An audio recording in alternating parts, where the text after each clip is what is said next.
Welcome back, and so it's time now to move to the next leg of our conversation, which is the concern, that gnawing concern about constant grid collapses. Indeed, if Nigeria must achieve industrialization, economic liberalization, then there must be an end to this constant grid collapses. The North has particularly been thrown into darkness with reports of power outages for the last 1 week.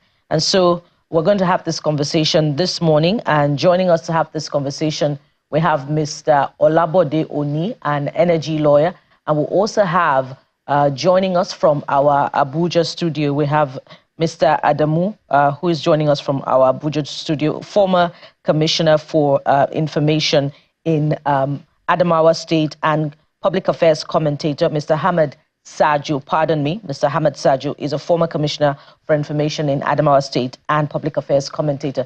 Thank you so much, gentlemen, for coming through for us at this time. I'm going to start with you, Mr. Sajo.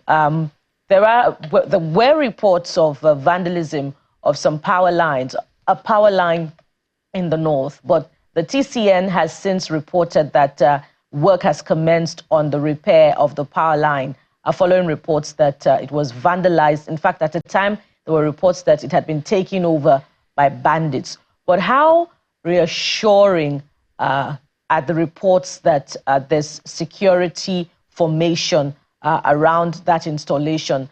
Or are you still worried that such a critical national asset may have been attacked in the first place, may have been vandalized in the first place? Yeah, thank you very much for having me.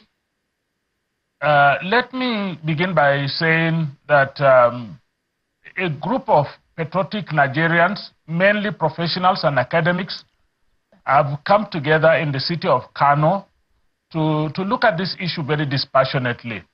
But let me also say that this problem was long predicted. It did not start yesterday. It started with Maiduguri, if you recall, that there were vandalizations of the power grid going to Maiduguri constantly until finally they had to domesticate the power production within Maiduguri town. Then it happened on the Gombe-Yola Jalingo axis. The towers were vandalized and the place was thrown into darkness.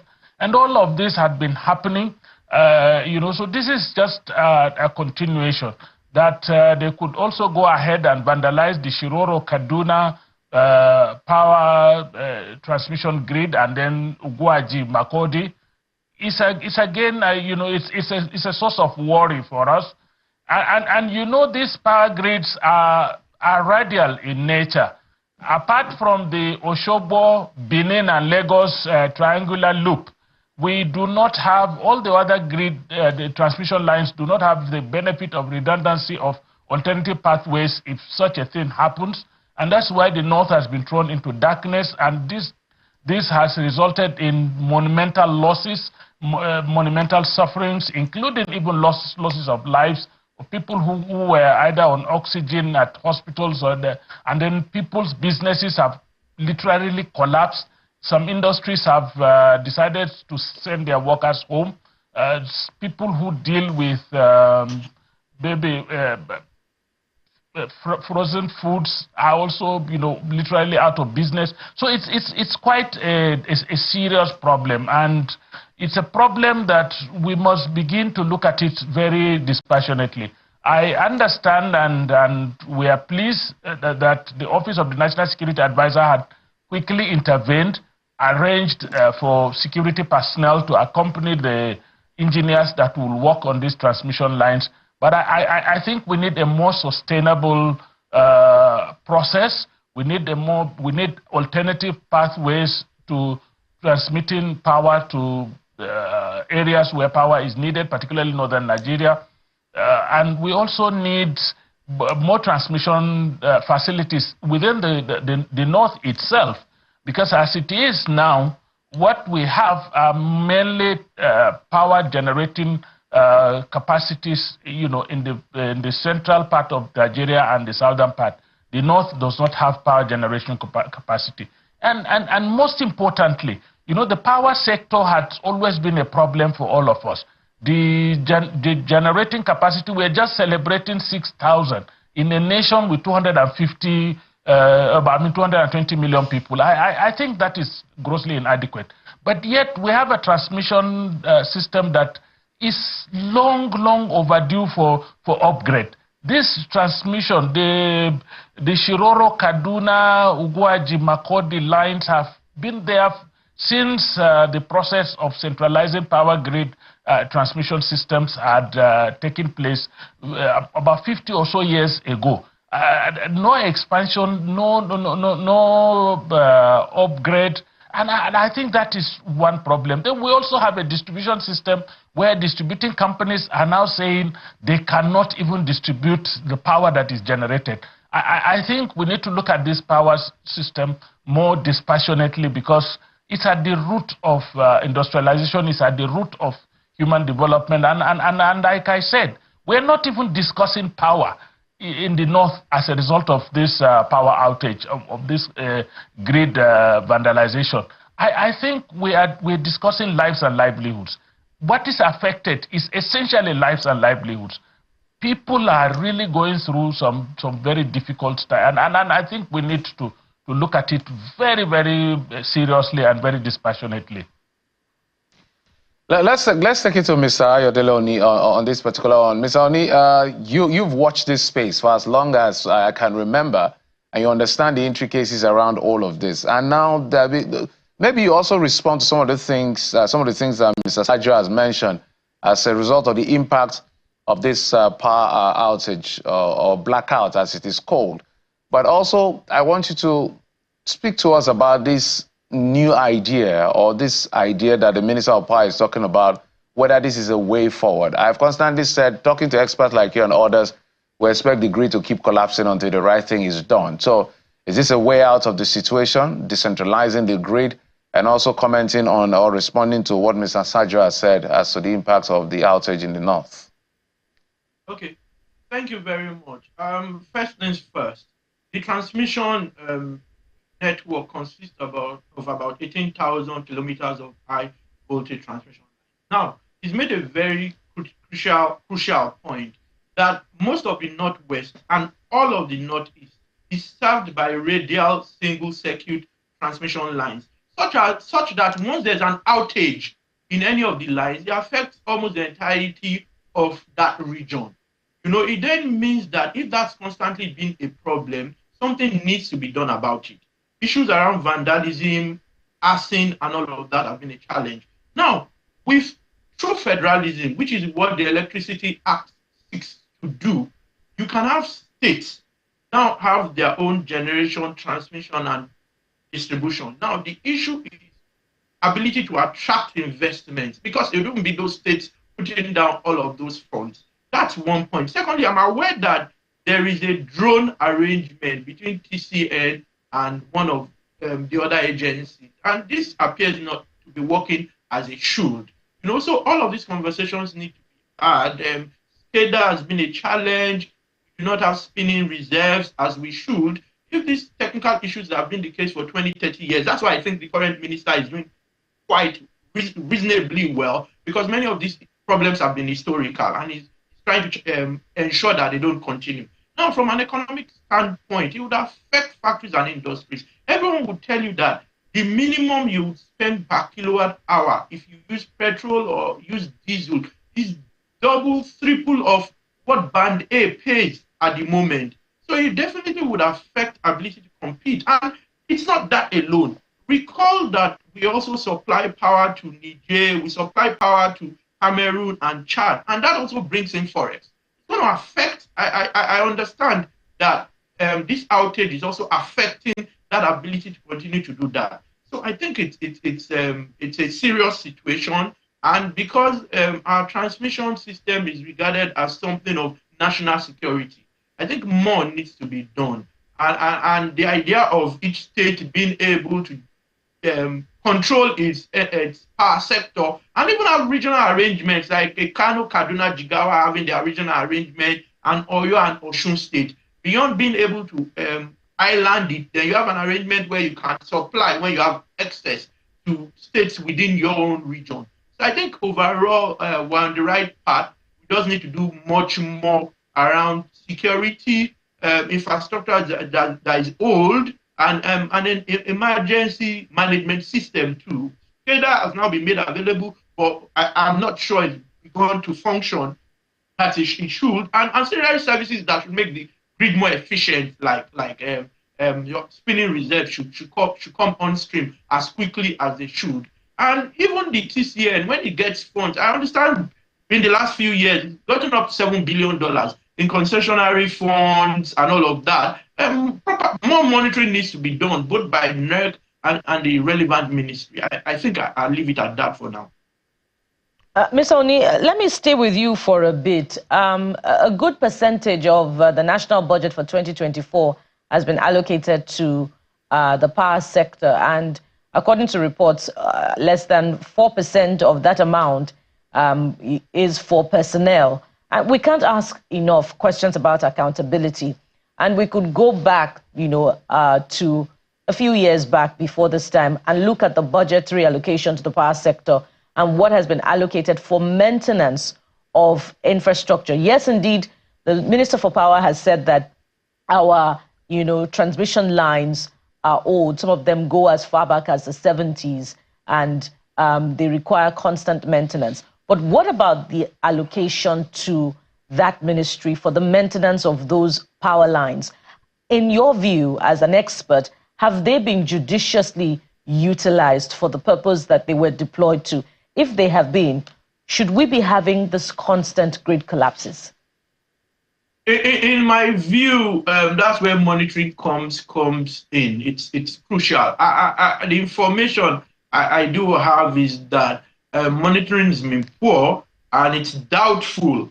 I can't say for certain, but it's doubtful that those funds have been properly utilized. And I do not speak necessarily about this administration. Historically, it's been a challenge from personnel, and I've said it once on this program that my dad did tell me a story 20, 30 years ago about someone heading a unit in the engineering department studying Yoruba or something, who has studied Yoruba. So it's a combination of capacity of personnel and capacity of the infrastructure we have in place, and whether we allocate sufficient funds, and even what is allocated, is there sufficient monitoring to ensure that those funds are used for what they've been allocated for? I cannot answer this question conclusively, but from what I am aware, it would appear that there are challenges around this, particularly monitoring and ensuring that those projects that ought to be done are done at the right time and right quality. If not, we shouldn't be having some of these issues. Yeah, Mr. Sajo, I'd like you to respond to the same question as well. And if that is the challenge that we have, shouldn't heads be rolling? Shouldn't we be asking questions of perhaps a transmission company of Nigeria, those charged with the maintenance of our transmission lines? I think, let me start by saying very sincerely that issues of transparency, issues of accountability, issues of citizens' oversight of the governance process are actually in very short supply in the country. And it's not like my brother said, it's not an indictment of maybe this government or a previous. It's been a pattern that we have established over a very long period of time. And I think until we are able to capture the essence of transparency and accountability and value for many, our budgetary allocations and our budgetary releases will continue to be as problematic as we have them today. But I want to respond to something very, very important. Without sounding provincial and without trying to play up a regional card, I see myself more as a nationalist than a regionalist. But the truth about it is that the current power infrastructure in Nigeria was established with national resources. And we cannot start rolling back and start thinking about, regionalizing grids, regionalizing systems without adequate intervention to make sure that we strengthen the existing capacity to be sure that every region, every section of this country has something to rely on. I just gave you an example. You know, we have a triangular transmission line between Oshogbo, Benin, and Lagos. That one has the benefit of a redundancy of an alternative pathway should any part of it, you know, find itself in this kind of problem. Why can't we as a nation, you know, in all the transmission lines, develop a transmission system that is robust enough not to feel, you know, this constant problems that a radial transmission system creates. Like when there is vandalism in one pathway, we should have an alternative pathway while the other one is being repaired. That is the way to go. So we need to upgrade the entire grid system in the country before we start talking about balkanizing it and reducing it to. But I agree to a large extent that in the areas of transmission, generation, why are we still looking back to you know, a generation capacity that has hamstrung some sections of the country, particularly the northern part of the country? Why are we not working very assiduously and fast on, for example, the AKK gas pipeline to make sure that you know, we have gas to power a generating station in Kano, for example, or Jigawa, or any of those places, before we start talking about regional?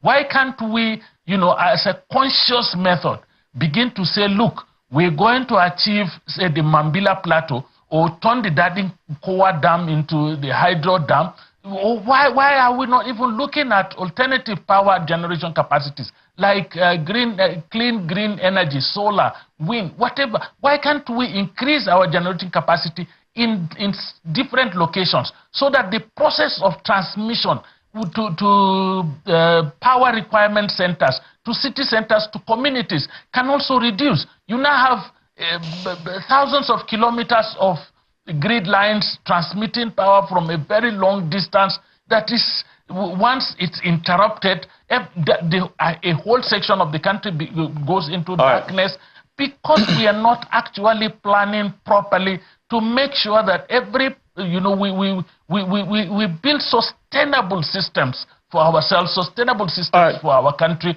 sustainable system. And I must tell you that the meeting of the Petros, you know, professionals and academics in Kano looked at all of these things and said, look, we need to address the power sector with some level of patriotism, not you know, an ad hoc thing. And we Mr. Saji, if I may come in, begin to disentangle the intersection between the electricity grid and the grid of the people that run our systems. If we do not disentangle this, you know, Mr. Sajo, I may have to butt in here so that we can manage time. Lead to the collapse of the grid of the power sector, and we also need to look at the intersection. Mr. Sajo, because of time, let me butt in so I can take the question to Mr. Oni. Mr. Oni, we're beginning to wind down. So just a quick one.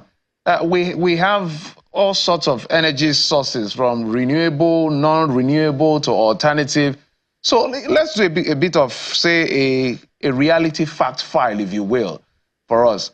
How much is needed to make this sector efficient? Because we've heard we need investors to come in and all of that. So how much is needed, as much as possible, and then which of the lines, whether generating, distribution, or discos, transmission rather, in just about 30 seconds, if you can? I know it's a very tough question within the short time we have.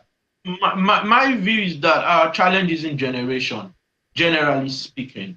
He's made valid points around having, if transmission doesn't work, if distribution doesn't work, you generate and you have stranded power. You hear very often issues around stranded power. So I agree with him.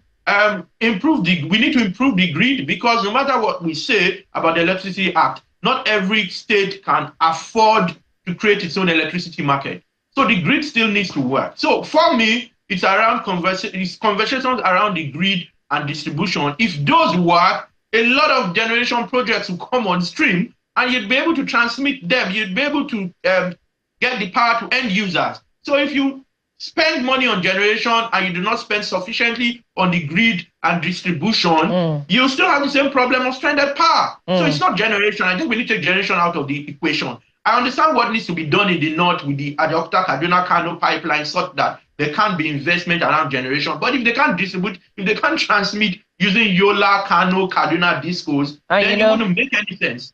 So I think more money around those two, transmission, distribution, than generation. All right. Generation will get a lot of private sector investment if we can get transmission and distribution right. And it goes back again to funding. And in that space, we can also ask about the judicious expenditure of the funds. But we must thank you very much, gentlemen. We must anchor at this point. Mr. Hamid Sajo, who joined us from our Kano studio, is a public affairs commentator and former commissioner for information in Adamawa State. And we've also been speaking with Mr. Ayodele Oni, energy lawyer. Thank you so much, gentlemen, for coming through for us on this particular conversation. Thank you very much. Thank you very much for having us. What a day it's been, Jeffrey. A big one. And we hope you had a good time watching and being part of the program. Thank you so much for your time and company. Don't forget, top of the hour will be Sunrise Daily and Jeffrey Zong. Thank you so much for being a part of our day. Join us again, same time tomorrow. But indeed, Channels Television still offers you quality programming. So stay with us all through the day. We'll be back again tomorrow. I am Bukola Koka.